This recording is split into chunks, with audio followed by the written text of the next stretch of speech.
وسيدنا حسن وسيدنا حسين وعلى آله وصحبه وبارك وسلم الحمدللہ رب العالمین والصلاة والسلام علی سید الانبیاء والمرسلین اللہم صلی علی سیدنا و مولانا محمد وعلی آلہ واصحابہ وبارک وسلم وصلی علیہ۔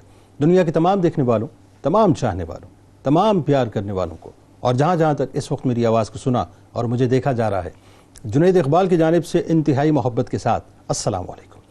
ایک بار پھر ناظرین، آپ کو پر نور صبح میں صبح نور کے ساتھ میں خوش آمدید کہتا ہوں، اور آئیے بلا توقف چلتے ہیں حضرت ابو انیس محمد برکت علی علیہ رحمہ کی تالیف اسماء النبی کریم صلی اللہ علیہ وآلہ وسلم سے رسول اللہ صلی اللہ علیہ وآلہ وسلم کا ایک اسم مبارک پڑھنے اور سننے کی سعادت حاصل کرتے ہیں۔ سیدنا امام العالمین صلی اللہ علیہ وآلہ وسلم، ہمارے سردار تمام جہانوں کے امام، درود و سلام بھیجے اللہ آپ صلی اللہ علیہ وآلہ وسلم پر، آپ صلی اللہ علیہ وآلہ وسلم کے آل پاک اور صحابہ کرام رضوان اللہ تعالیٰ علیہم اجمعین پر۔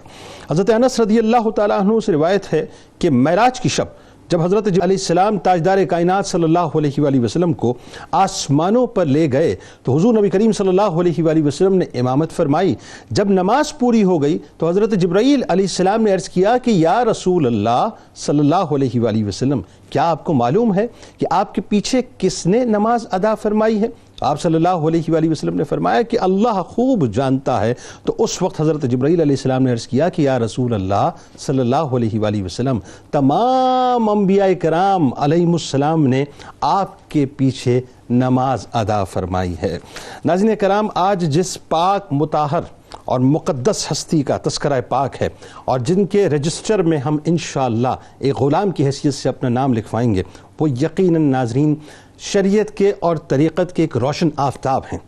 دنیا سید الطائفہ کے نام سے، سید المشائخ کے نام سے، استاد الصوفیہ کے نام سے، لسان القوم کے نام سے، امام الائمہ کے نام سے، طاؤس العلماء کے نام سے، سلطان المحققین کے نام سے، ماہر شریعت کے نام سے، چشمہ انوار الہی کے نام سے، منبع فیوز لامتناہی کے نام سے، یعنی ابو القاسم جنید بن محمد بن جنید بغدادی رحمۃ اللہ علیہ کے نام سے آپ کو پکارتی ہے۔ ناظرین کرام، آپ تیسری صدی ہجری میں اس وقت پیدا ہوئے جب اسلامی علوم نقطہ عروج پر تھے اور بغداد میں بڑے بڑے با کمال علماء و فضلاء جمع ہوئے تھے۔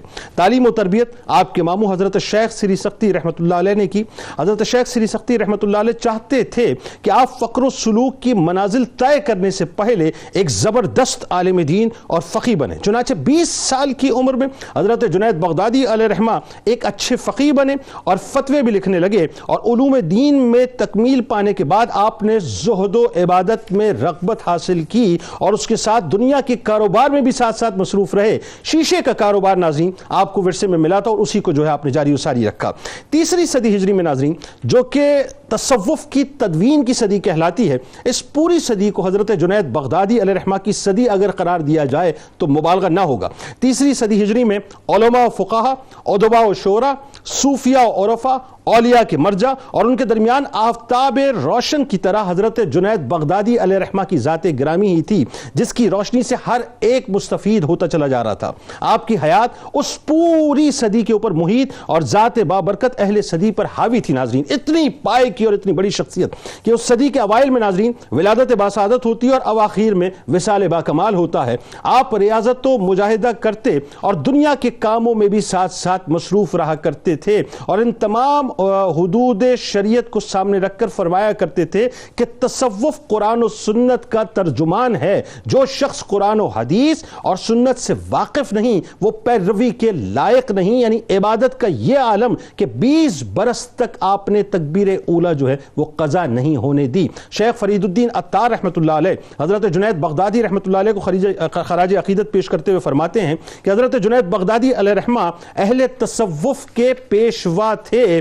وہ آپ کو سید الطائفہ یعنی گروہ صوفیہ کا سردار کہتے اور طاؤس العلماء کہتے اور سلطان المحققین لکھتے تھے. آپ شریعت اور حقیقت کی انتہا پر تھے ناظرین, زہد و عشق میں بے نظیر تھے اور طریقت میں مجتہد کا درجہ رکھتے تھے. حضرت داتا گنج بخش علی حجویری علیہ رحمہ ناظرین نے کشف المحجوب میں آپ کو طریقت میں شیخ المشائخ اور شریعت میں امام الائمہ لکھا ہے. ابن تیمیہ علیہ رحمہ لکھتے ہیں کہ جنید بغدادی علیہ رحمہ کتاب و سنت کے شیدائی تھے, آپ اہل معرفت میں سے ہیں. حضرت جنید بغدادی علیہ رحمہ کے لیے ایک بڑا خراج عقیدت ناظرین ایک یہ بھی ہے کہ تصوف کے تمام سلاسل نے بالاتفاق انہیں اپنا پیشوا تسلیم کیا ہے.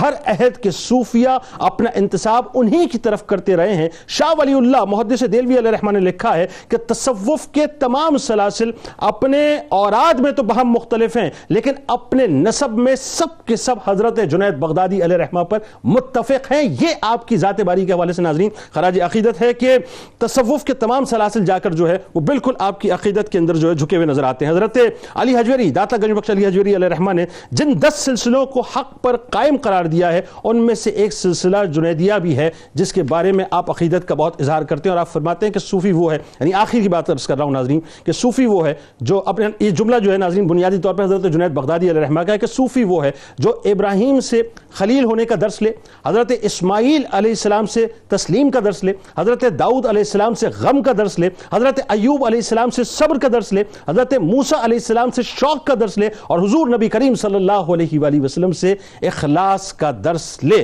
فرمایا اللہ کے علاوہ ہر شے کو چھوڑ کر خود کو فنا کر لینے کا نام بنیادی. بات یہ ہے کہ میری تو ظاہر ہے اس نام سے نسبت ہے, تو میں تو آج اس پروگرام کو جو ہے بڑے ذوق و شوق سے ویسے بھی کروں گا, میں ایسے بھی ذوق و شوق سے کرتا ہوں لیکن ویسے بھی کروں گا. آئیے آغاز کرتے ہیں حضرت جنید بغدادی علیہ رحمہ کا شخصی تعارف اور خاندانی تعارف. بسم اللہ الرحمن الرحیم. بہت شکریہ. یہ اللہ تبارک و تعالیٰ کا فضل و کرم ہے کہ اس رب کائنات جل جلالہ نے آج کے دن جبکہ ایک بڑا معجزہ حضور صلی اللہ تعالیٰ علیہ وآلہ وسلم کا معراج جس کا ذکر گزشتہ شب ہوا ہے, اور آج اسی دن کی نسبت سے حضرت سیدنا جنید بغدادی رحمۃ اللہ تعالیٰ علیہ کا چونکہ یوم وصال ہے, اسی مناسبت سے آپ کا ذکر خیر کرنے کی اللہ تعالیٰ نے ہمیں سعادت عطا فرمائی. عند ذکر صالحین تنزل الرحمہ, کہ جہاں اللہ کے نیک بندوں کا ذکر ہوتا ہے وہاں اللہ کی رحمتیں نازل ہوتی ہیں, اس میں کوئی دوسری رائے. لہذا ان رحمتوں برکتوں کے حصول کے لیے آپ کے خاندانی تعارف کی طرف چلتے ہیں. آپ کی کنیت حضور صلی اللہ تعالیٰ علیہ وآلہ وسلم کی کنیت پر ابو القاسم ہے. نام آپ کا جنید, اور آپ کے جو القابات ہیں ان میں بہت بڑا لقب سید الطائفہ. اس لقب کی وضاحت کرتے ہوئے حضور داتا صاحب رحمۃ اللہ تعالیٰ علیہ نے فرمایا کہ یہ سید الطائفہ کا لقب اس اعتبار سے ہے, فرماتے ہیں کہ جس طرح فرشتوں میں حضرت جبریل امین علیہ الصلوۃ والسلام کا مقام و مرتبہ ہے, تصوف کے علماء میں اسی طرح حضرت جنید بغدادی رحمۃ اللہ تعالیٰ علیہ کا مقام و مرتبہ ہے. تو اس اعتبار سے آپ کو سید الطائفہ کہا جاتا ہے. حضور اکرم صلی اللہ تعالیٰ علیہ وآلہ وسلم سے جو آپ کی نسبت اور تعلق ہے وہ آپ کا 6 واسطوں سے جا کر حضرت مولا مرتضیٰ اور حضور صلی اللہ تعالیٰ علیہ وآلہ وسلم آپ کا تعلق جا کے جڑ جاتا ہے. تو اس اعتبار سے آپ یہ دیکھیے کہ نبی مکرم علیہ الصلوۃ والسلام سے کس خاص طور پر آپ کو نسبت اور قرب حاصل ہے. جن سلسلوں میں اگر آپ یہ دیکھیے تو جہاں حضرت مولا مرتضیٰ شیر خدا کرم اللہ تعالیٰ وجہ الکریم سے اکتساب فیض کرنے والے حضرت خواجہ حسن بصری رحمۃ اللہ تعالیٰ علیہ ہیں, وہاں سے اکتساب فیض چلتا ہوا آتا ہوا حضرت جنید بغدادی رحمۃ اللہ تعالیٰ علیہ تک پہنچتا ہے. درمیان حضرت حبیب اعجمی رحمۃ اللہ تعالیٰ علیہ بھی ہیں, اور خواجہ حسن بصری رحمۃ اللہ معروف کرخی رحمۃ اللہ تعالیٰ علیہ, ان تمام بزرگوں سے اکتساب فیض آپ کی ذات تک پہنچتا ہے. اور اس کی سب سے بڑی بات یہ ہے کہ آپ کو طاؤس العلماء قرار دیا گیا, اور اس کے علاوہ آپ چونکہ آپ کے والد محترم آپ شیشے کا کاروبار کیا کرتے تھے, آپ کے والد محترم اس وجہ سے زجاج آپ کا لقب کہا گیا, لسان القوم آپ کو کہا گیا. تو یہ سارے القابات اس بات کا تقاضا کرتے ہیں. جو بنیادی بات میں یہاں پہ عرض کرنا چاہتا ہوں آپ کے خاندانی تعارف اور آپ کے القابات میں ہی کہ, اور آپ کا ایک قول بھی انشاءاللہ میں ذکر کرتا ہوں آگے. کسی نے آپ سے آ کے ذکر کیا تھا کہ آپ کو ہم دیکھتے ہیں کہ ایک عالمانہ لباس کے ساتھ آپ تشریف فرما ہے, آپ کو تو چاہیے ایک صوفیانہ کوئی لباس پہنے. تو آپ نے اس وقت فرمایا تھا کہ یہ تصوف کسی لباس کا نام نہیں ہے, تصوف کسی لباس کا نام نہیں ہے, کہ ہم کوئی ٹاٹ کا لباس پہن لیں یا کوئی جلا ہوا لباس پہن لیں. فرمایا تصوف تو اصل دل کو اللہ تبارک و تعالی کی راہ میں گھائل کرنے کا نام ہے. اللہ ہو، یعنی ظاہری جو ہے بناوٹ کا نام تصوف نہیں ہے. جی بالکل، بلکہ باطن کو سنوارنے کا نام. جی باطن کو سنوارنے کا. اور آپ خود ارشاد فرماتے ہیں 2 قول آپ کے، تاکہ آپ کے خاندانی تعارف کے ساتھ ساتھ یہ 2 باتیں بنیادی طور پر ہم سمجھ لیں. حضرت جنید بغدادی رحمۃ اللہ تعالی علیہ فرماتے ہیں کہ حضرت ابو سلیمان دارانی رضی اللہ تعالیٰ عنہ فرمایا کرتے تھے کہ بہت دفعہ تصوف کا کوئی نقطہ میرے دل میں آتا ہے اور میں چاہتا ہوں کہ اس کو قبول کروں، لیکن اس کے مقابل میں چاہتا ہوں کہ جب تک قرآن و حدیث مجھے رہنما کے طور پہ نہ مل جائیں اس وقت میں وہ تصوف کے نقطے کو قبول نہ کروں. یہ آپ خود ارشاد فرمانے رسالہ قشیریہ کے اندر یہ عبارت موجود ہے. یعنی خواہ تم کسی شخص کو ہوا میں اڑتا کیوں نہ دیکھو یا سمندر پہ چلتا کیوں نہ دیکھو، اس وقت تک اس پر ایمان مت لانا جب تک کہ اسے زمین پر شریعت اور طریقت کا پابند نہ دیکھو. اصل میں ہم نے 2 چیزوں کو یہاں مکس کر دیا. ہم سے مراد یہ کہ لوگوں نے وہ کہتے ہیں شریعت الگ ہے طریقت الگ ہے. یاد رکھیے تصوف جو ہے یہ وہی راستہ ہے جو شریعت کا راستہ ہے. علم ظاہر ہے، اس کے بعد علم باطن ہے. یعنی علوم کی جب تقسیم ہم کرتے ہیں تو علم ظاہر آپ اختیار کرتے ہیں جس سے آپ اپنے ظاہر کو سنبھالتے ہیں، پھر اللہ کے ذکر اور وہ چیزیں کہ جو آپ کے باطن کو سنوارنے والی ہیں ان چیزوں سے آپ اپنے دل کو سنوارتے ہیں. اور یہ براہ راست خود نہیں ہو جاتا جب تک کہ آپ کسی شیخ کی تربیت میں نہ ہو. واہ کیا بات. آپ کو صرف و نحو پڑھنی ہے، کوئی علم سیکھنا ہے، کسی استاد کے بعد آپ بیٹھیں گے تو علم تصوف فقط کتابوں سے نہیں آ جاتا. مطلب بات یہ کہ جنید اس وقت بنتا ہے جب سری سختی علیہ رحمہ جو بالکل، چونکہ آپ کے مامو جان ہیں وہ، اسی لیے انہوں نے جو آپ کی تربیت فرمائی. دوسرا قول میں ذکر کرتا ہوں، آپ خود فرماتے ہیں کہ بہت دفعہ حقیقت کا کوئی نقطہ 40 دن تک میرے دل پہ کھٹکتا رہتا ہے، میں اسے اپنے دل میں داخل ہونے کی اجازت نہیں دیتا کہ جب تک کہ قرآن و سنت کے 2 گواہ اس کے ساتھ نہ ملا. اللہ اکبر. جب تک کہ قرآن پاک سے دلیل حدیث سے کوئی دلیل مجھے نہ مل جائے. تو یہ ہے وہ آپ کا ابتدائی تعارف کہ آپ نے علوم ظاہر بھی اختیار فرمائے، علوم باطن بھی اختیار فرمائے، اور آپ نے اپنی زندگی کا جو نچوڑ ہے وہ یہی بیان فرمایا کہ میرے استاد محترم اور حضرت سری سختی رحمۃ اللہ تعالی کا ذکر اپنے استاد کے طور پہ فرماتے ہیں. اگرچہ وہ آپ کے ماموں ہیں لیکن استاد کے طور پہ آپ کا ذکر فرماتے ہیں. اور پھر فقط یہ نہیں کہ علم ظاہر بلکہ آپ کا درس مشہور ہے، آپ کی تدریس مشہور ہے، آپ کے فتاوی مشہور ہے. یہ نہیں کہ فقط تصوف کو جس طرح آج ہم نے لے کر ایک طرف کر دیا بھئی وہ صوفی ہو کے بیٹھ گیا کچھ کام نہ کرے. صوفی اصل میں شریعت و طریقت کے حسین امتزاج کا نام ہے. سبحان اللہ. بلکہ وہی دیکھیں نا ان کے والد گرامی خود علیہ رحمہ جو ہیں اتنی بڑی علمی شخصیت، اور حضرت سری سختی علیہ رحمہ کی دعا جس کا ذکر میں نے کیا ڈاکٹر صاحب ابتدا میں کہ آپ کی یہ خواہش تھی کہ آپ پہلے علم و فضل میں کمال حاصل کریں، اس کے بعد جو ہے یعنی فقہ حدیث، اس کے بعد آپ تصوف کی طرف آئیں. اب ذرا یہ بتائیے کہ حضرت جنید بغدادی علیہ رحمہ ظاہر ہے اگر ہم جب تاریخ پڑھتے ہیں تو وہ دور ایسا ہے کہ ہر طرف جو ہے وہ علم کا عروج نظر آ رہا ہے. ایک جسے کہتے ہیں کہ علم کی جو ہے وہ روشنی ہر طرف پھیلی ہوئی ہے بغداد کے اندر، اور اس وقت جو ہے تعلیم و تربیت حاصل کر کے اپنے آپ کو منوانا اور ایسے منوانا کہ تمام صوفیہ جو ہیں پھر سر جھکا کے یہ کہیں کہ آپ کچھ ہیں. جی بسم اللہ الرحمن الرحیم. جنید بھائی، بنیادی طور پر جیسے کہ ابھی آپ کے سامنے مفتی صاحب نے بھی پیش کیا کہ بہت ہی بنیادی اور بہت ہی ٹرینڈ سیٹنگ دور تھا جب حضرت جنید بغدادی رحمۃ اللہ تعالی علیہ تاریخ کے اس افق پر تشریف لاتے ہیں. مامون الرشید کا دور تھا، یعنی 3 صدی ہجری، یعنی ابھی بغداد قائم ہوا تھا اور آپ کی پیدائش ہوتی ہے اور اس کے بعد پھر یعنی آپ کی تعلیم و تربیت ہوتی ہے، اور بغداد خود دارالخلافہ بھی ہے. دارالخلافہ بھی ہے. اچھا، اب ہم آتے ہیں آگے کی سٹیج کے اوپر کہ پیدائش ہو گئی تو تربیت میں جیسے کہ اس سے پہلے بھی ذکر کیا گیا کہ ایک بہت بڑے عالم اور صوفی حضرت سری سختی رحمۃ اللہ تعالی علیہ آپ کے سامنے سب سے پہلے آپ نے زانوئے تلمس طے کیا. اللہ. وہاں سے آپ نے کیا سیکھا؟ جیسے کہ بھی آپ نے قول بھی نقل کیا کہ پہلے آپ کو شریعت کا علم یعنی قرآن حدیث فقہ آنی چاہیے، تو آپ نے حفظ قرآن مکمل کیا اور پھر قرآن فہمی کی. یعنی روایات میں آتا ہے کہ عمر مبارک 7 سال ہے اور شکر کے معانی کے اوپر آپ تبصرہ فرماتے ہیں علماء کے سامنے، اور یہ بتاتے ہیں کہ شکر کہتے ہی ایسی کیفیت کو ہیں اور ایسی صلاحیت اور استعداد کو ہیں کہ منعم کی نافرمانی نہ کی جائے. یہ لسان القوم اسی وجہ سے آپ کو کہا جاتا ہے. ایگزیکٹلی، بالکل ٹھیک ہے. اور اس کے یہ قرآن فہمی ہوگی ابتدائی زندگی. اس کے بعد پھر حضرت سری سختی کے بعد پھر آپ نے دوسرے اساتذہ جیسے کہ حضرت حارث محاسبی رحمۃ اللہ تعالی علیہ جو اس وقت کی جلیل القدر شخصیت ہیں اور تصوف کا ایک سنہرا باب ہیں، آپ کے سامنے بھی آپ نے زانوئے تلمس طے کیا اور بالخصوص کلام کے حوالے سے آپ نے وہاں پر چیزیں سیکھیں. پھر اس کے بعد جب آپ مزید علم کے اندر آگے بڑھنا چاہے تو پھر حضرت ابو عبید رحمۃ اللہ تعالی علیہ اور ابو ثور رحمۃ اللہ تعالی علیہ سے آپ نے فقہ اور حدیث کا علم حاصل کیا، اور 20 سال کی عمر میں آپ نے بتایا کہ فتاویٰ لکھنے شروع ہو گئے۔ جنید بھائی سب سے بڑی بات یہ ہے کہ حضرت جنید بغدادی کی شہرت تو تصوف کی وجہ سے ہے، لیکن اکثر لوگ بھول جاتے ہیں کہ آپ کو عہدہ قضات یعنی چیف جسٹس کا عہدہ پیش کیا گیا، اور آپ نے حالات کی نزاکت کو دیکھتے ہوئے اور اس وقت کے معاملات کو دیکھتے ہوئے آپ نے پسند فرمایا کہ اس عہدے کو قبول نہیں کرنا چاہیے۔ سر وہ منصور حلاج علیہ الرحمہ مطلب دیکھیں وہ معاملات، وہ سارے معاملات کیا۔ اچھا اب ہم آتے ہیں دو دھاری تلوار والی بات، دو دھاری تلوار والی بات ہے، اور اس میں ایک اور بات بھی میں بھی یہاں پہ پیش کروں گا کہ یعنی آپ کو کیا کہا ہے سید الطائفہ۔ اچھا اس کی ایک تشریح اگر آپ تاریخ کے دھارے میں دیکھیں گے تو کیا ہے، ہم سب جانتے ہیں کہ انسان اور خدا کے درمیان جو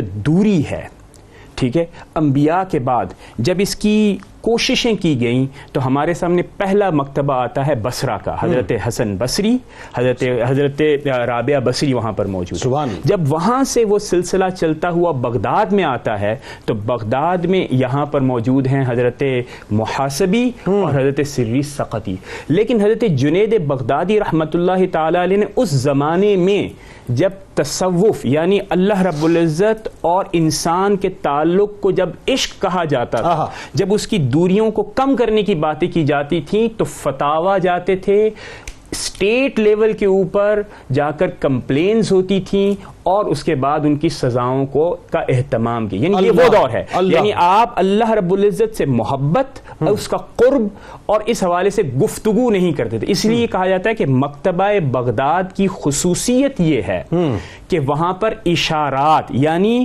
جو واضح بات ہے ویسے نہیں کی جاتی، بلکہ اس کو شریعت کے پیمانے میں رکھ کر سامنے پیش کیا جاتا ہے، جس کا مطلب کیا ہوا، اتنا مضبوط اور مربوط ترین دور ہے وہ۔ اسی وجہ سے جنید بغدادی ہیں آج تاریخ میں، یعنی فقیہ ہوتے ہوئے، محدث ہوتے ہوئے آپ کا نام تصوف میں اہم ہے۔ اور ایک اور بات بھی میں ضرور یہاں پر جنید بھائی ضرور کہوں گا، اور وہ یہ ہے کہ یہ جو دوئی تھی اس کو آپ نے اتنے خوبصورت انداز میں بتایا کہ اس وقت جو وہاں کے لوگ تھے بغداد کے، اور تصوف کی یعنی ایک عجیب و غریب پیشکش تھی، وہ کیسی تھی، جس کے اندر آپ آزاد ہو جاتے تھے، شریعت کی پابندیاں آپ سمجھتے تھے کہ آپ کے اوپر نہیں ہوتی۔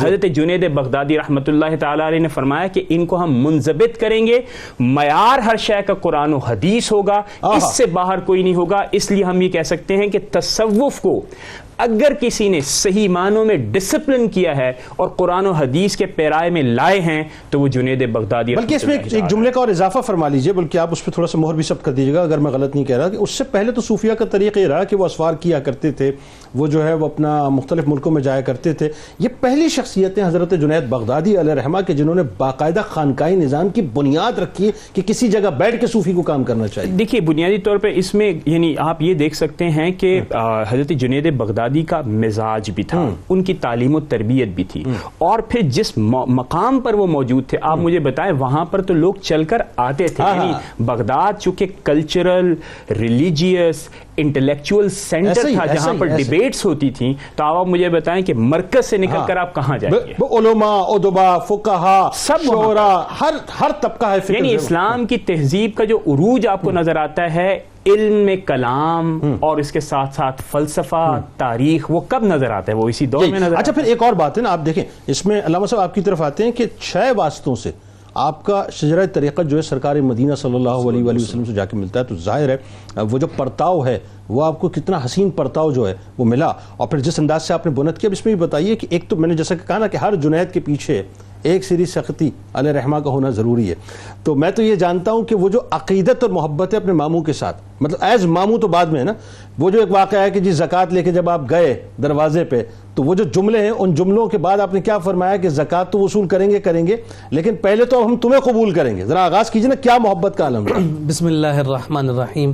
آپ نے بڑی خوبصورت بات کی ہے، یقیناً جو بھی نگینہ ہمیں دنیا میں نظر آتا ہے اس کی تراش خراش جن ہاتھوں میں ہوتی ہے وہ یقیناً بہت بڑا کاریگر ہوا کرتا ہے. تو حضرت جنید بغدادی رضی اللہ تعالی عنہ آپ کی ذات والا صفات اگر تصوف کے میدان کی ایک عظیم شاہ سوار ہستی نظر آتی ہے تو اس کے پیچھے آپ کے ماموں جان جناب سیری سختی رحمۃ اللہ تعالی علیہ کا بہت بڑا ہاتھ ہے, بہت بڑا کردار ہے. یہ تو ویسے ہی دنیا کے مشاغل میں سے یہ بات ہے کہ ددیال کے مقابلے میں ننیال سے بچوں کو زیادہ محبت ملتی ہے. اچھا پھر اس ننیال میں کبھی ایسا معاملہ ہو جائے کہ بہن کے جو یوں سمجھیے کہ شوہر ہیں وہ جلدی وصال کر جائیں تو ان بچوں کے ساتھ قلبی رغبت مزید بڑھ جاتی ہے. اور ویسے بھی معاملہ ننیال ہی کا ہے. جی ننیال ہی کا معاملہ نانا جان کا ہی ہے سارا. جناب جنید بغدادی کے والد بزرگوار کا بچپن میں وصال ہو گیا تو آپ نے انہیں اپنی کفالت میں لے لیا اور ان کی تعلیم اور تربیت کا سلسلہ آپ نے قائم فرمایا. یوں سمجھ لیجیے جیسے ابھی ڈاکٹر صاحب قبلہ نے ذکر فرمایا کہ ابتدائی جو تعلیم ہے وہ بنیاد اتنی مضبوط اور مستحکم تھی کہ پھر ایک وقت ایسا بھی آیا کہ جناب سیری سختی جو ہے جناب جنید بغدادی سے مشورہ کرتے ہوئے نظر آتے ہیں کہ ہاں بھائی بتاؤ اس معاملے میں تمہاری رائے کیا ہے, اور پھر جناب سیری سختی رحمۃ اللہ تعالی علیہ ان کی رائے کا احترام بھی کرتے ہوئے نظر آتے ہیں. تقوی, ورع اور زہد یہ آپ کی ذات کا استعارہ ہے. جب کبھی بھی جنید کا نام لیا جاتا ہے تو سب سے زیادہ سامنے جو ہے فقر کی بات آتی ہے, تقوی کی بات آتی ہے. اسی کی جانب اقبال نے بھی کہا تھا نا کہ شوکت سنجر و سلیم تیرے جلال کی نمود, فقر جنید و بایزید تیرا جمال بے نقاب. تو یہ فقر کا تذکرہ ہوتا رہا لیکن ملا کہاں سے؟ وہی جناب سیری سختی رحمۃ اللہ تعالی علیہ سے. کیسے؟ آپ فرماتے ہیں ایک مقام پر خود جناب جنید بغدادی فرما رہے ہیں کہ جب میرے ماموں جان جناب سیری سختی رحمۃ اللہ تعالی علیہ کا مرض وصال تھا, فرماتے ہیں آرام اور سونا کسے کہتے ہیں میں نے ساری زندگی میں سیری سختی کی زندگی ان کی حیات سے نہیں دیکھا کہ انہوں نے کبھی آرام یا سونے کے ذریعے سے اپنے آپ کو سکون دینے کی کوشش کی ہو. کہا یہ تبھی پتہ چلا کہ جب وہ ہمت ہار چکے تھے, مرض الوصال میں تھے, مجھے اس وقت اندازہ ہوا کہ آرام اور سکون جو ہے ان کے لیے بھی رکھا گیا ہے. اب جس مجلس میں بیٹھ کر وہ اس قدر تقوی اور اس قدر جو ہے وہ مجاہدہ دیکھتے ہوں گے تو جنید بغدادی جو ہے خود ہی اس مرتبے اور اس مقام پر پہنچنے والے ہوں گے. اچھا یہاں ایک محبتوں کے ایک عنصر کی جانب اگر ہم نظر کریں تو جس سے محبت ہو جاتی ہے پھر اسی کی طرح انسان کا چال چلن ہو جاتا ہے, ڈھل جاتا ہے اور اسی کے طور طریقے کو اختیار کرنے کی کوشش اور صحیح کر رہا ہوتا ہے. جناب جنید بغدادی رحمۃ اللہ تعالی علیہ فرماتے ہیں کہ جب میرے ماموں جان جناب سیری سختی رحمۃ اللہ تعالی علیہ کا مرض الوصال تھا اور آپ انتہائی تکلیف اور کرب کی کیفیت میں تھے, فرماتے ہیں کہ میں جب ان کے پاس پہنچا تو ان کے ارد گرد کچھ بھی نہ تھا سوائے ایک ہاتھ سے پنکھا جلنے والا جو ہاتھ کا پنکھا ہوتا ہے وہ موجود تھا. اللہ شدید پسینے میں شرابور تھے. میں نے چاہا کہ ان کی خدمت کروں, ان کے مجھ پر احسانات ہیں, مجھے علم عمل کا پیکر بنایا ہے. کہا میں نے پنکھا اٹھایا اور میں جھلنے لگ گیا. جب میں انہیں ہوا دینے لگا تو آپ نے میرا ہاتھ روک دیا اور فرمایا کہ جب ہوا دی جاتی ہے تو آگ مزید بھڑکتی ہے. فرمایا کہ نہیں کرو, چھوڑ دو, مجھے اسی حالت پر چھوڑ دو, میرا آگے کا سفر ہے. اور پھر فرمایا کہ آپ کیا محسوس کرتے ہیں؟ جناب سیری سختی رحمۃ اللہ تعالی علیہ فرما رہے ہیں عبد مملوک لا يقدر علی شیء, میرے ساتھ تو وہی معاملہ ہے کہ جیسے ایسا غلام کہ جسے کچھ بھی کرنے کی اجازت نہ ہو اور کوئی قدرت نہ رکھتا ہو. یہاں سے یہ بات بھی روز روشن کی طرح واضح اور نمایاں ہوتی ہے کہ جو مجاہدات اور جو مکاشفات ان اولیاء اور صالحین کے ذریعے سے اس دنیا کو ملے ہیں, وہاں یہ بات بھی واضح طور پر ہمارے سامنے آ رہی ہے کہ تصوف کو اختیار کرنا اور تصوف کا داعی بننا ایک الگ بات ہے, لیکن زندگی کے آخری مرحلے تک اس تصوف کا جامہ اوڑھ کر ہمیشہ اس کی صوفیت کے انداز میں لوگوں کے سامنے پیغام رکھنا ایک الگ بات ہے. جہاں نصیحتوں کی جب ہم بات کریں بڑی خوبصورت انداز میں ڈاکٹر صاحب نے بھی ذکر کیا وہ قطع کلام کی معذرت 2 مصرے یاد آ گئے کہ اس حد تک میں تجھ میں ڈھل گیا ہوں کہ تو نہ رہا, میں نہ رہا. وہ کیفیت جو ہے حضرت جنید بغدادی علیہ رحمہ کی ہو گئی تھی. بلکہ وہ میں جا کے آگے بات کروں گا کہ جب آخری وقت حضرت جنید بغدادی علیہ رحمہ کے آیا تو جو کیفیت سیری سختی علیہ رحمہ کی تھی وہی کیفیت آپ کی تو تھی, کہاں فرق تھا؟ جی آپ کیا فرما رہے تھے؟ جی میں یہی ذکر کر رہا ہوں کہ وہ جو نصیحتیں ابتدا سے جاری تھی, جو سورس بنائی گئی تھی نا قرآن اور حدیث, جیسے کہ ڈاکٹر صاحب نے بھی اس حوالے سے ذکر فرمایا, آپ نے نصیحت کرتے ہوئے کہا تھا کہ بیٹا محدث صوفی بننا, صوفی محدث مت بننا. اللہ اکبر, اللہ, یعنی پہلے عبادت زہد اور تقوی کو اختیار کر کے پھر علم کی جانب مت جانا. پہلے علم کا پیکر بنو, اور پھر اس کے بعد وہ محدث یعنی سنن جو حضور علیہ السلام اللہ اکبر، ان کو اختیار کرنے کے بعد جا کر صوفی بنو. پھر وہ تصوف تم پر جب رنگ چڑھائے گا تو پھر تم ایک علامت ہوگی، دنیا جنید کا نام لے گی، پتہ چلے گا کہ جناب یہ سید الطائفہ ہیں. سبحان اللہ سبحان اللہ. اچھا جناب، اب آتے ہیں ذرا آپ کا جو ایک مقام المرتبہ، علمی مقام المرتبہ پہ تو ظاہر ہے مطلب بات ہوئی، ساتھ ساتھ جو آپ کا زہد و تقویٰ ہے اور جو آپ کا عبادت کا آپ نے معیار اپنے لیے خود سیٹ کیا تھا، ذرا اس پہ لوگوں کو بتائیے کہ کیا مشقت کیا کرتے تھے آپ. بسم اللہ الرحمن الرحیم. دیکھیے، عبادات اور ریاضت کے بغیر تو تصوف کا یا تعلیم کی جو امپلیمنٹیشن ہے اس کا تو ظاہر ہے کہ ہو ہی نہیں سکتا کہ اس کے بغیر کوئی بندہ ولی بن جائے یا اللہ تبارک و تعالیٰ کا قرب اختیار کر سکے. تو ظاہر ہے کہ عبادات تو سب سے افضل ہے، لیکن ایک چیز اس کے اندر یہ ہے کہ ایک ہے کہ ایسے بطور عابد عبادت کیے جانا، ایک ہے کہ اللہ تبارک و تعالیٰ کا حق جانتے ہوئے اس کی معرفت کو حاصل کرتے ہوئے اللہ تعالیٰ کی عبادت کرنا. ان دونوں چیزوں میں بڑا فرق ہے. اس لیے آپ یہ دیکھیے کہ تجارت کا چونکہ حکم تھا، حضرت جنید بغدادی رحمۃ اللہ تعالیٰ علیہ اپنے والد محترم ہی کے کام کو آگے لے کر بڑھے. جو آئینے کی تجارت وغیرہ کا معاملہ تھا، آئینہ ساز تھے آپ. ویسے تو حقیقتاً وہ آئینہ ساز ہی تھے، دلوں کو سنوارنے والے. لیکن اس اعتبار سے آپ یہ دیکھیے کہ آپ اپنی دکان میں تشریف لے جاتے تھے.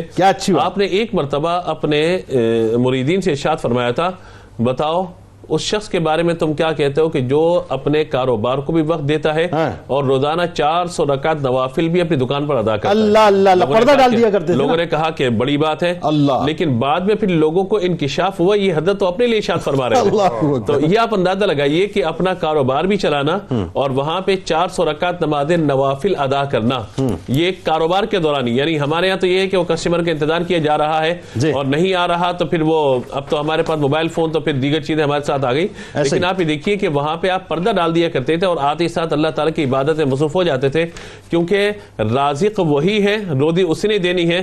تو آپ رازق کا خیال کریں گے، اللہ تبارک و تعالیٰ آپ کی روزی میں برکت عطا فرمائے گا. سبحان اللہ. دوسری بات یہاں پہ یہ ہے کہ آپ نے جب عبادات اور ریاضت اور زہد و ورع و تقوی کی بات آپ نے کی ہے تو آپ کے اخلاص کے حوالے سے ایک بڑا مشہور واقعہ ہے. بتائیے. آپ فرماتے ہیں کہ میں حج کے موقع پہ تھا تو میرے بال بڑھ گئے، میں حجام کے پاس پہنچا اور اتفاق یہ کہ میرے پاس اس وقت رقم وغیرہ موجود نہ تھی. تو میں اس کے پاس گیا، میں نے کہا کہ اللہ کے لیے میرا خط بنا دو. تو وہ کسی امیر آدمی کا خط بنا رہا تھا، اس کو چھوڑ کے اس نے کہا بیٹھیے. آپ نے کہا اللہ کے لیے، آئیے بیٹھیے. تو کسی نے پوچھا تھا آپ سے کہ آپ نے اخلاص کس سے سیکھا؟ تو فرمایا کہ میں نے ایک حجام سے سیکھا. پھر آپ نے واقعہ بیان فرمایا کہ اخلاص کسے کہتے ہیں، یہ آپ نے بیان فرمایا. کہا کہ میں اس کے بعد بیٹھا کہ مجھے اللہ کے لیے میری حجامت بنا دو، خط بنا دو. تو اس نے خط بنایا اور خط بنانے کے بعد میں واپس آ گیا. کہتے ہیں کہ جب اگلے سال جانا ہوا تو میں بڑی رقم اشرفیہ وغیرہ لے کر پہنچا اور میں نے کہا کہ یہ رقم تمہارے حوالے. تو اس نے مجھے ڈانٹ کے بھگا دیا، کہا وہ کام میں نے اللہ کے لیے کیا تھا، لہٰذا اللہ تبارک و تعالیٰ ہی سے مجھے اس کا اجر جو ہے مطلوب و مقصود ہے. دوسری بات یہاں پہ ایک چیز اور، یعنی آپ کا تعلیم کا انداز کیا تھا، یعنی جو تصوف کی ہم بات کر رہے ہیں. ایک واقعے سے میں اس کو کھولنا چاہتا ہوں. وہ واقعہ یہ ہے کہ ایک شخص آپ کی خدمت میں حاضر ہوا اور کہنے لگا کہ میں حج کر کے آیا ہوں. آپ نے اسے ارشاد فرمایا کہ تم حج کے لیے گئے تھے تو بتاؤ تم نے جب حج کے لیے اپنے گھر بار کو چھوڑا تو کیا اپنے گناہوں کو بھی چھوڑ دیا تھا؟ اس سے کہا نہیں. تو فرمایا تم نے پھر سفر حج اختیاری نہیں کیا. اللہ. دوسری بات آپ نے ارشاد فرمائی کہ تم نے جب احرام باندھا تو جب ظاہری لباس کو تم نے اتار کے پھینک دیا تو لوازم بشریت جو ہے کیا انہیں بھی چھوڑ دیا تھا؟ اس نے کہا نہیں. تو فرمایا تو نے احرام ہی نہیں باندھا. ڈاکٹر صاحب بات یہ ہے، ذرا یہ لوگوں کو بتائیے کہ جو نظام تصوف آپ نے دیا وہ اتنا حسین ہے، ذرا اس پہ کلام فرمائیں کہ رہتی دنیا تک جو ہے وہ ایک روشن مثال ہے. جی جنید بھائی دیکھیں، بنیادی طور پر جو اعتراض تصوف پر ہوتا ہے وہ کیا ہے؟ وہ ہے شرک، وہ ہے قرآن کریم سے آزادی، حدیث سے آزادی.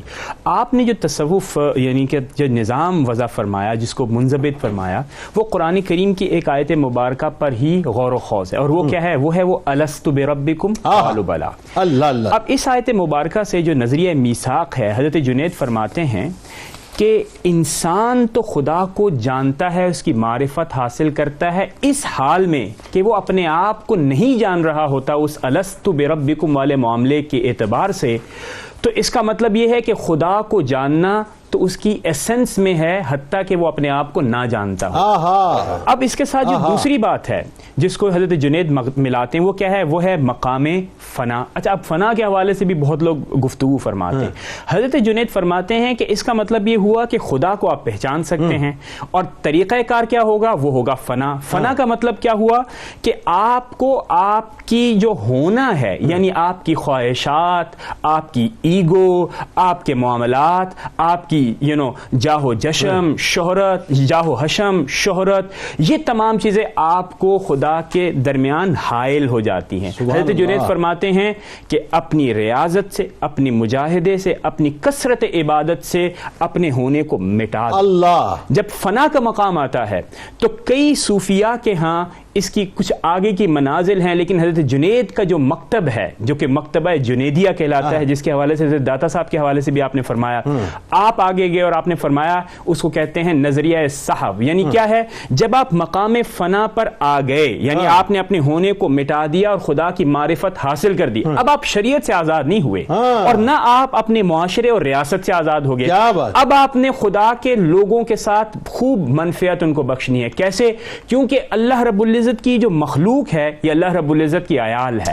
اب آپ نے آپ کا ہر لمحہ، آپ کی ہر سانس، آپ کی ہر آن کس لیے ہونی چاہیے؟ مخلوق خدا کی کو سرو کرنے کے لیے. اسی لیے آپ دیکھتے ہیں کہ اس مکتبہ جنیدیہ جس کا آپ نے آغاز فرمایا، تصوف میں لوگوں کی خدمت کرنا اور سیلف لیسلی، سر یہ نہیں کہ ان کی کوئی جاہ و حشم ہوتا ہے، کوئی شہرت کی بھوک ہوتی ہے، نہیں، صرف اس لیے کہ اللہ رب العزت کی خوشنودی اس میں ہے اور جو تحفے، جو منفعتیں میں نے اللہ رب العزت سے حاصل کی ہیں فیض کی صورت میں، اب یہ وقت ہے کہ لوگوں کو یعنی ایک بنیادی طور پہ آپ کی تعلیم تو یہ کہ لوگوں کو صرف نفع پہنچانا ہے. سیدتنا فاطمہ وسیدتنا زینب وسیدنا حسن وسیدنا حسین وعلى آلہ وصحبہ وبارک وسلم. یہ بتائیے کہ اب تعلیمات کے حوالے سے چونکہ بات چل رہی ہے اور اکابرین امت نے بھی بڑا خراج تحسین آپ کی بارگاہ میں آپ کی تعلیمات کے حوالے سے، پھر آپ تو چلتی پھرتی ایک تعلیم ہے نا، تو کچھ آپ بھی ذرا بتائیے کہ آج کے دور کے لوگوں کو ذرا پتہ چلے کہ حضرت جنید بغدادی علیہ رحمہ کا تذکرہ جو تیسری صدی کے بزرگ ہیں، آج ہم جو ہے وہ اپنا 1450 برس میں کھڑے ہوئے ہیں تقریباً ہجری میں، ہم جا کے ان کا ذکر پاک کر رہے ہیں، تو اس کی وجہ کیا ہے؟ کہ وہ تو قلوب کے اوپر جو حکمرانی کر رہے ہیں اپنی تعلیمات سے، اپنی پریکٹیکلزم سے. بسم اللہ الرحمن الرحیم. تصوف کو نصاب کی صورت دینے والے حضرت جنید بغدادی. سبحان اللہ. امپلیمنٹیشن تو انسان کی زندگی پر ہوتا ہی ہے، اس کی تدریس کا جو فلسفہ آپ لے کر آئے کہ تصوف کو پڑھایا بھی جائے، تو اس کی ابتدا کرنے والے حضرت جنید بغدادی رحمۃ اللہ تعالی علیہ. یعنی تصوف کو ایک حیت اور کیفیت دی کہ سامنے تمہیں نظر آئے کہ تصوف کس شے کا نام ہے. وہ ان زوات کے ذریعے سے ہمارے سامنے نمودار ہوا. وہ صرف عالم بھی نہ تھے بلکہ اس کے ساتھ ساتھ وہ عامل بھی تھے، جس کے نتائج اور ثمرات یہ ہیں کہ آج اتنا عرصہ گزرنے کے بعد بھی ان کا نام بھی زندہ ہے، ان کی تعلیمات بھی زندہ ہے، اور ہر دور کے بڑے متقی اور بڑے زاہد نے ان کا تذکرہ بھی کیا ہے اور انہیں خراج تحسین بھی. بلکہ وہ حضرت سری سکتی رحمۃ اللہ علیہ سے کسی نے پوچھا تھا نا کہ مرید جو ہے مرشد سے آگے نکل جاتا ہے. جی بالکل، آپ نے فرمایا کہ ہاں بالکل ایسا ممکن ہے، اور دیکھو کہ میرا بھانجا مجھ سے آگے نکل چکا ہے. آپ نے ان کی جانب اشارہ کر دیا کہ جنید بغدادی مجھ سے آگے نکل چکا ہے. یہ بھی دیکھیے کہ اپنی ذات کے اعتبار سے لوگوں کو آگے بڑھانے کا جو جذبہ ہے وہ بھی کس قدر ان میں زیادہ تھا کہ یہ تواضع انکساری. اچھا، یہاں پہ ایک اور وجہ بھی مجھے سمجھ آتی ہے، قطع کلام کی معذرت.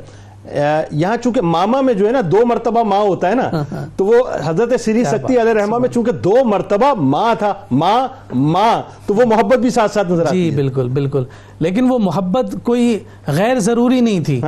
یہ نہیں کہ اس محبت کی بنیاد پر آپ نے کہہ دیا نہیں، باقاعدہ پراپر پہلے ان کو تراشا ہے واہ. اور اس کے بعد جب وہ خوبصورت نگینہ بن کے چار وہ جہات میں ہر سمت میں اپنا نور بکھیرنے لگ گئے سبحان اللہ. تو اب انہوں نے کہا کہ ہاں سیدھی سختی سے اگر کوئی بڑھنے والا ہے تو جنید بغدادی. اچھا جب آپ پردہ فرما رہے تھے وہ جو لمحات ہیں وہ بڑے پرکیف لمحات ہیں جب میں پڑھتا جی ہوں. میں اسی جانب میں آتا ہوں. اس سے پہلے ایک دو باتیں میں جی ضرور عرض بتائیے کر دوں. ہمیشہ جو حقیقی مرید ہوگا وہ اپنے شیخ اور اپنے مرشد کا عکس نظر آئے گا. واہ. جو لوازمات جو معاملات اس نے اپنے مرشد کے ساتھ دیکھے تو وہ اس خواہش کا اظہار کرتا ہے کہ میرے ساتھ بھی وہی معاملہ ہو. سبحان تو اللہ. آپ کی یہی خواہشات ہی کے نتائج اور ثمرات تھے کہ آپ کے اور آپ کے شیخ جناب سیدھی سختی کا جو آخری احوال ہیں وہ ایک جیسے ہمیں نظر آتے بالکل ایک ہیں. جیسے. یہاں میں ایک بات عرض کرنا چاہتا ہوں کہ آج اگر کسی کو بڑا منصب مل جائے تو وہ کوئی نئی چیز سیکھنے سے کتراتا ہے یا کسی سے پوچھنے سے وہ کتراتا ہے, ڈرتا ہے, سہم جاتا ہے کہ یار میں کسی سے پوچھوں گا تو کہیں میری عزت کم نہ ہو جائے. یہ جو بزرگ ہستیاں ہیں انہوں نے اس چیز کو بالائے طاق رکھا ہے. بہلول دانا کے ساتھ آپ کا ایک مقابلہ ہے. بہلول دانا جسے دنیا کہتی ہے دیوانہ ہے, یہ مجنو ہے, یہ مجذوب ہے, اس کی یہ تو ما فوق الفطرت کام سر انجام دیتا ہے. تو آپ نے اپنے مریدوں سے کہا کہ اسے تلاش کرو. حضرت اس سے کیا لینا دینا؟ فرمایا تلاش تو کرو. جب اس کے پاس پہنچے تو پوچھا کہ مجھے کوئی نصیحت کریں, میرے ساتھ معاملہ فرمایا. انہوں نے کہا کہ اچھا یہ بتاؤ کہ کیا تمہیں کھانے کے آداب معلوم ہے؟ تو آپ نے سارے کھانے کے آداب جو بزرگوں کے سنے آئے وہ سارے بیان کر دیے. آپ نے کہا تو کیا بات کرتا ہے جسے کھانے کا جو ہے نا پتہ ہی نہیں, اس کو آداب ہی نہیں معلوم کہ کھانا کیسے کھایا جاتا ہے, چھوڑو. چل پڑے. پھر جا کے ان کو پکڑا, کہا چلو تمہیں کھانے کا ادب تو نہیں آتا, یہ بتا دو کہ تمہیں گفتگو کے آداب آتے ہیں. اللہ اللہ اللہ. گفتگو کا سارا طریقہ بزرگوں کا سامنے ذکر کر دیا. انہوں نے کہا کہ نہیں تجھے تو گفتگو کرنی بھی نہیں آتی, تجھے کیا نصیحت کروں. اللہ اکبر. اور یہ جنید بغدادی علیہ الرحمہ ہے. جنید بغدادی ہیں, سید الطائفہ. ہاں سید الطائفہ ہیں, اور سامنے مجذوب وقت ہے. مریدین کا لشکر ساتھ چلے آ رہا ہے اور پیر صاحب کو جو ہے ایک دیوانہ اس طرح سے دھتکارتے ہوئے چلے جا رہا ہے. اچھا اس میں نصیحتیں ہیں سننے والوں کے لیے. اور پھر آخری میں جب انہوں نے تیسری دفعہ پکڑا اور ان سے کہا کہ کچھ تو حکم فرما دیجئے, کہا چلو نہ تمہیں جو ہے کلام کرنا آتا ہے, نہ تمہیں کھانا کھانا آتا ہے, بتاؤ سونا آتا ہے؟ آداب بتائے. کہا کہ نہیں تجھے تو سونا بھی نہیں آتا. اور پھر اس کے بعد فرمانے لگے کہ یہ جو تو نے سارے کھانے کے آداب بتائے یہ سارے کے سارے بے فائدہ ہو جائیں گے اگر ہر لقمہ حرام کا ہوگا. سب سے پہلی ضرورت یہ ہے کہ وہ حلال کا لقمہ ہو. حرام کے لقمے کے ساتھ سارے آداب کو برقرار لیا کچھ کام نہ آئے گا, ضروری ہے کہ وہ حلال ہو. پھر وہ کہنے لگے کہ گفتگو کی تو بات کرتا ہے, ساری جو تو نے باتیں کی وہ بالکل ٹھیک ہے, لیکن جب تیرے دل میں کسی کے بارے میں بغض ہو اور پھر تو گفتگو کر رہا ہو, تیری گفتگو کسی پر اثر نہیں ہوگی. دل کو بغض سے پاک کر زبان سے کلمات نکلیں گے اور وہ کلمات اللہ کی تقدیر کو ہلاتے ہوئے نظر آئیں گے. اور پھر تیسری بات کہتے ہیں کہ تو نے کہا کہ ٹھیک ہے رات کو اوراد و وظائف کروں, نماز عشاء ادا کروں, جلدی سو جاؤں. فرمایا کہ یہ باتیں بھی ٹھیک ہیں لیکن کہا کہ ورد کرتے کرتے ایسا سو جا کہ پھر تو یہ سمجھے کہ یہ میری آخری نیند ہے اور دنیا کے مال و دولت سے تو بے رغبت ہو کے سو جا. فرمایا یہی وہ سونا ہے جو تجھے ہمیشہ کے لیے ایسی سکون کی نیند عطا کرے گا. سبحان اللہ. یعنی میں سو جاؤں یا مصطفیٰ کہتے صلی اللہ کہتے کہ سبحان اللہ. آئیے جناب چلتے ہیں کتاب الشفا کی جانب اور آج آپ کو بتاتے ہیں حضرت عبادت میں خشوع و خضوع کا عمل. جس شخص کو اپنی عبادت میں خشوع و خضوع میسر نہ ہو تو وہ کثرت کے ساتھ کلمہ طیبہ اور استغفر اللہ کا ورد کرے, انشاءاللہ اسے عبادت میں خشوع و خضوع نصیب ہوگا. حضرت جنید بغدادی علیہ الرحمہ کا قول مبارک. اخلاص بندے اور رب کے درمیان ایک راز ہے جسے نہ فرشتہ جانتا ہے کہ اسے لکھ سکے, نہ شیطان جانتا ہے کہ اسے بگاڑ سکے, اور نہ نفس جانتا ہے کہ اسے اپنی طرف مائل کر سکے.